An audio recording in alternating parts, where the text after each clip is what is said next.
Hello guys, welcome back to KPJ academy. This is C Payal Joshi. और अब जो है 12th के एग्ज़ाम्स आने वाले हैं, तो we are starting a revision series जिसके अंदर we try to cover all those topics जो कि श्योर होते हैं, जिनको पता होता है कि आने वाले हैं, so that you guys get maximum marks. I am targeting 90+. So this in this span of 1 month, I will try to cover as many possible topics, so to fetch you 90+ marks. So be sure to watch this revision series so that you can get a quick glimpse of what you have read. To have some questions, illustrations हम solve करेंगे और 1 महीने के अंदर हम accounts का इतना syllabus revise कर लें कि हमें 90+ मार्क्स गारंटेड आ जाए। तो जो आज का टॉपिक है जो हम स्टार्ट करने वाले हैं वो है शेयर्स का, company shares. No everybody nose कि शेयर में से क्वेश्चन ज़रूर आते हैं, डेफिनेटली वो क्वेश्चन आते हैं। तो मैं आपको शुरू से शुरू करके एक छोटा सा ग्लिम्स देने वाली हूँ। What a share is, authorised capital, जो प्रेजेंटेशन ऑफ बैलेंस शीट आती है वो क्या होती है, उसके बाद जो क्वेश्चंस आएंगे उनकी एंट्रीज क्या क्या होती हैं उसके बारे में हम पढ़ेंगे और ये क्यों होता है ये सब सीखेंगे। For a quick revision, let's get started. तो यू गाइस कैन सी, जैसा कि आपने पढ़ा भी होगा, शेयर्स, शेयर मीन्स अ हिस्सा, एक हिस्सेदारी जो है उसको शेयर बोला जाता है। शेयर कंपनी में दो तरीके के आपके कोर्स में है, equity shares and preference shares. Equity का मतलब क्या होता है? Equity means ownership, equal and fair value. Preference means priority, प्राथमिकता। तो यही आपको दो चीज़ याद करनी है। इक्विटी जो है वो ओनरशिप, यानी कि आपको कंपनी के अंदर एक ऐसा हिस्सा दिया जा रहा है जिसके अंदर वोटिंग राइट्स हैं। और प्रेफरेंस शेयर इज प्राथमिकता, प्राथमिकता एज टू डिविडेंड। जब भी डिविडेंड मिलेगा पहले प्राथमिकता प्रेफरेंस शेयर वालों को दी जाएगी। अब मैं क्यों इक्विटी लूँ और क्यों प्रेफरेंस लूँ? अगर आप एक ऐसे कंपनी में इन्वेस्ट करना चाहते हैं, अगर आप एक ऐसी कंपनी में पार्टिसिपेट करना चाहते हैं, ऐसा एक हिस्सा चाहते हैं जिसमें आपको वोटिंग राइट्स मिले, यानी कि कंपनी जब भी कोई बड़ा डिसीजन ले उसमें आपकी हिस्सेदारी हो, तो आपको इक्विटी में इन्वेस्ट करना है। और अगर आप अपनी कैपिटल को सेव करना चाहते हैं, डिविडेंड को फिक्स रखना चाहते हैं, तो आप प्रेफरेंस शेयर ले सकते हैं। नाउ इक्विटी वालों को डिविडेंड नहीं मिलता क्या? मिलता है, बिल्कुल मिलता है, पर पहले प्रेफरेंस वालों को मिलता है। इक्विटी वालों को डिविडेंड तब मिलेगा जब कंपनी में प्रॉफिट्स होंगे या कंपनी डिसाइड करेगी अपने प्रॉफिट्स बढ़ने को। सो प्रेफरेंस वालों को तो मिलेगा ही मिलेगा, राइट? डिविडेंड जब भी डिक्लेयर होगा इनको तो मिलेगा ही मिलेगा। तो इक्विटी शेयर वालों में क्या बेनिफिट होता है कि रेट ऑफ डिविडेंड जो होता है वो हर साल प्रपोज किया जाता है। सपोज आपकी कंपनी के प्रॉफिट्स इस साल ज़्यादा हैं, तो company might give you equity share वालों को ज़्यादा डिविडेंड, बिकॉज हर साल प्रपोज होता है, जैसे बचेगा उसके हिसाब से मिलेगा। बट प्रेफरेंस शेयर वालों का रेट जो है वो मेजॉरिटी फिक्स होता है, तो उनको उतना ही डिविडेंड मिलेगा, ज़्यादा ही प्रॉफिट हो गया तब भी उतना ही डिविडेंड मिलता है। तो this is the major difference between preference and equity shares. तो जो इक्विटी शेयर्स होते हैं, these are not convertible, preference shares are convertible into equity shares. So the choice is yours. Preference share की 4 category हैं, वो आप पढ़ सकते हैं, कोई डाउट हो तो मुझसे पूछ सकते हैं। अभी डूइंग अ क्विक रिवीजन। उसके बाद आती है बैलेंस शीट की बारी, जो आपको क्वेश्चन आता है एक प्रेजेंटेशन के ऊपर भी आता है। Now both equity and preference makes the capital of the company. Capital of the company means जो पूंजी है, कंपनी जो अपनी पूंजी इन्वेस्ट करके अपना बिजनेस आगे बढ़ा रही है, उसने एसेट में इन्वेस्ट किया है, उसने स्टॉक में इन्वेस्ट किया है, उसने जहाँ जहाँ जिस पूंजी से उसने अपना बिजनेस है किया है स्टार्ट, उसको कैपिटल कहा जाता है। अब कंपनी इक्विटी और प्रेफरेंस क्यों इशू करती है? कंपनी को अगर अपना बिजनेस बढ़ाना चाहती है, पर उसके पास पैसे नहीं है, फंड्स नहीं है, तो वो एक पब्लिक सब्सक्रिप्शन लेकर आती है। ये सिर्फ पब्लिक कंपनी के लिए आती है। पब्लिक सब्सक्रिप्शन लेकर आती है जिसमें वो पब्लिक से बोलती है कि आप हमारी कंपनी में इन्वेस्ट कीजिए, वोटिंग राइट्स लीजिए, हम आपको डिविडेंड देंगे प्रॉफिट होगा तो, और उस पैसे को वो यूज़ करके अपना बिजनेस आगे बढ़ाती है। That's capital subscription. जो आप पढ़ेंगे आगे, इशू ऑफ कैपिटल जो पढ़ेंगे, दैट्स कैपिटल का इशू।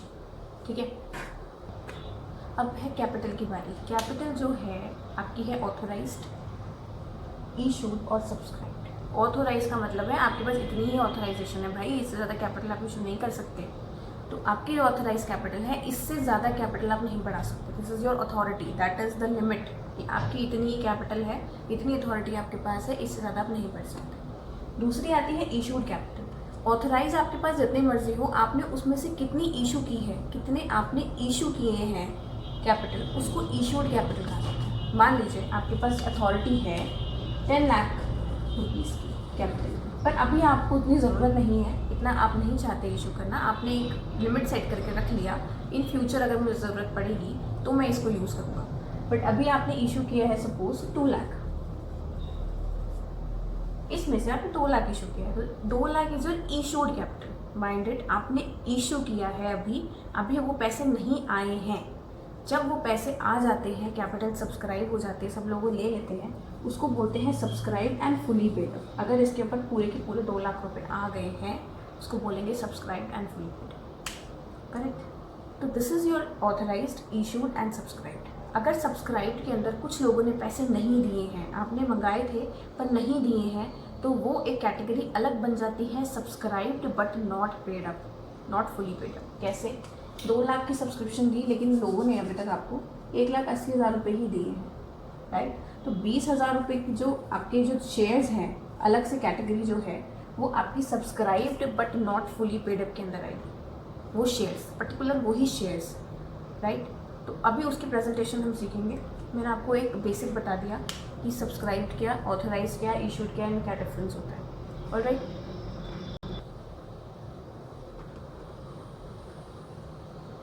एक क्वेश्चन देख लेते हैं। रजिस्ट्रेशन, एबीसी कंपनी जो है रजिस्टर्ड है with a capital of ₹10 lakh, divided into 1 lakh equity share, ESS equity share of ₹10 each. एक शेयर 10 रुपये का है।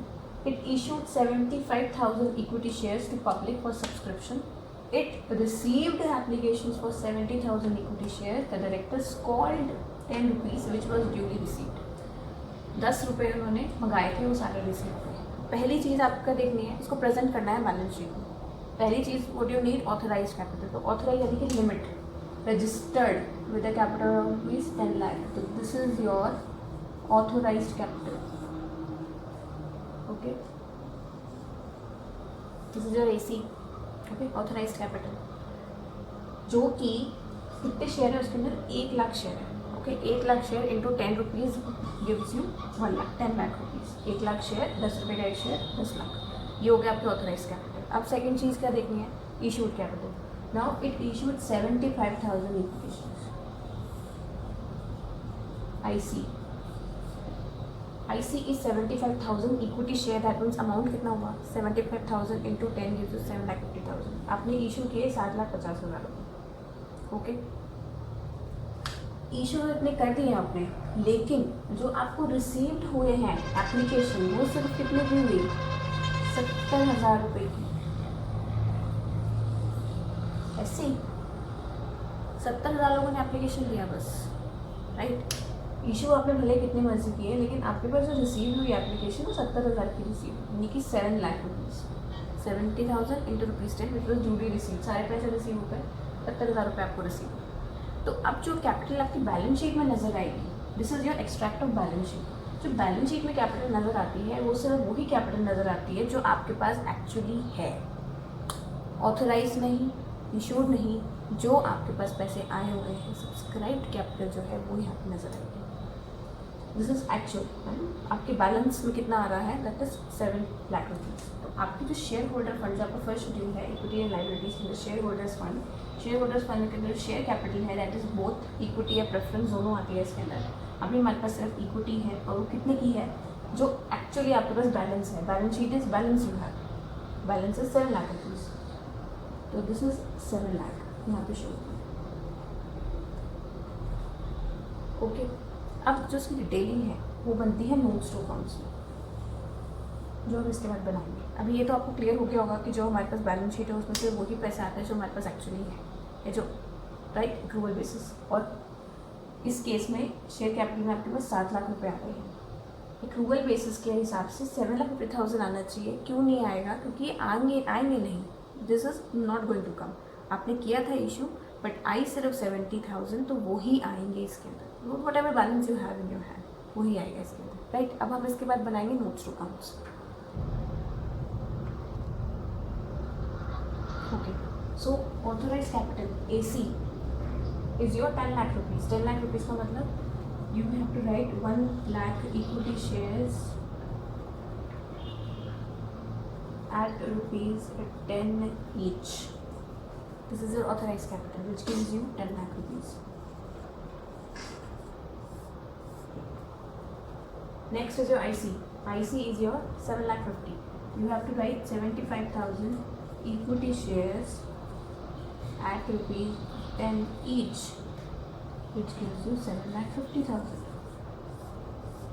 भाई आई कितने हैं? 70,000. एस सी 70,000 इंटू 10, पूरे पैसे आ गए हैं. Subscribed and fully paid. यहाँ आएगा subscribe and fully paid up. How many shares? 70,000 equity shares at ₹10 each gives you 7 lakh. अब अगर इसमें पूरे पैसे नहीं आए होते तो आप इसको कहाँ लिखते? सब्सक्राइब में ही लिखते, बट लिखते subscribed but not fully paid. Okay, subscribe but not fully paid. I hope this is very clear to you. Most probably question ऐसा आ जाता है कम मार्क्स का, तो you will fetch those marks very easily और आराम से आप उसमें फेच कर सकते हो.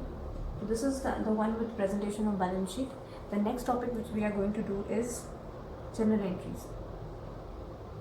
Okay, so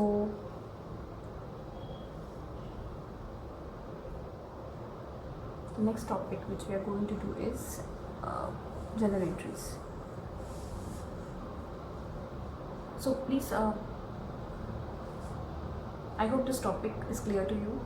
Please like, share and subscribe, and also do comment in the box that what topic you want to see here or any question which you specifically like me to do. I'll make a video on it. Thank you so much.